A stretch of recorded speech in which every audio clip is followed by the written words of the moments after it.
ഇന്നത്തെ പരിപാടികൾ നമ്മൾ പൊള്ളിക്കുന്നു, അത്രേ ഉള്ളൂ, വേറെ ഒന്നുമില്ല. ഇന്ന് ഇവിടുന്ന് പരിപാടി, ഇനി രാത്രി പരിപാടി, നാളെ പരിപാടി, മറ്റന്നാൾ പരിപാടി, കല്യാണത്തിന് എന്തും പരിപാടി, അത്രേ ഉള്ളൂ.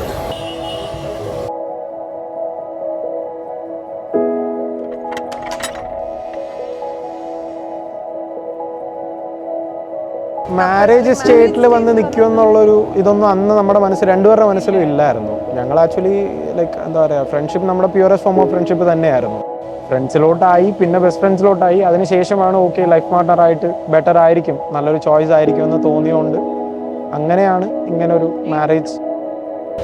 സന്തോഷം. അതെ, സന്തോഷം, ഭയങ്കര സന്തോഷം. എക്സ്പെക്ട് ചെയ്യുന്നതിനും അപ്പുറം കിട്ടി.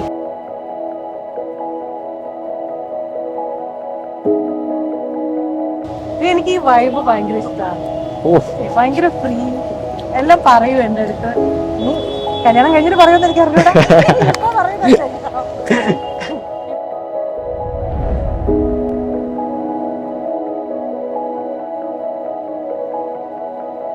പിന്നെ പേരൻസ് ആയാലും എനിക്ക് തോന്നുന്നു പെട്ടെന്ന് ക്ലോസ് ആയി. രണ്ടുപേരുടെ, പുള്ളിക്കാരിൻ്റെ ഫാമിലി ആയാലും എൻ്റെ ഫാമിലി ആയാലും അങ്ങോട്ടും ഇങ്ങോട്ടും പെട്ടെന്ന് ക്ലോസ് ആയി. അവർ ഞങ്ങൾ എക്സ്പെക്ട് ചെയ്തതിനെക്കാട്ടിലും പെട്ടെന്ന് ക്ലോസ് ആകുകയും നമ്മളെക്കാട്ടിലും ക്ലോസ് ആയെന്ന് തോന്നുന്നു ഒരുപക്ഷെ വീട്ടുകാർ.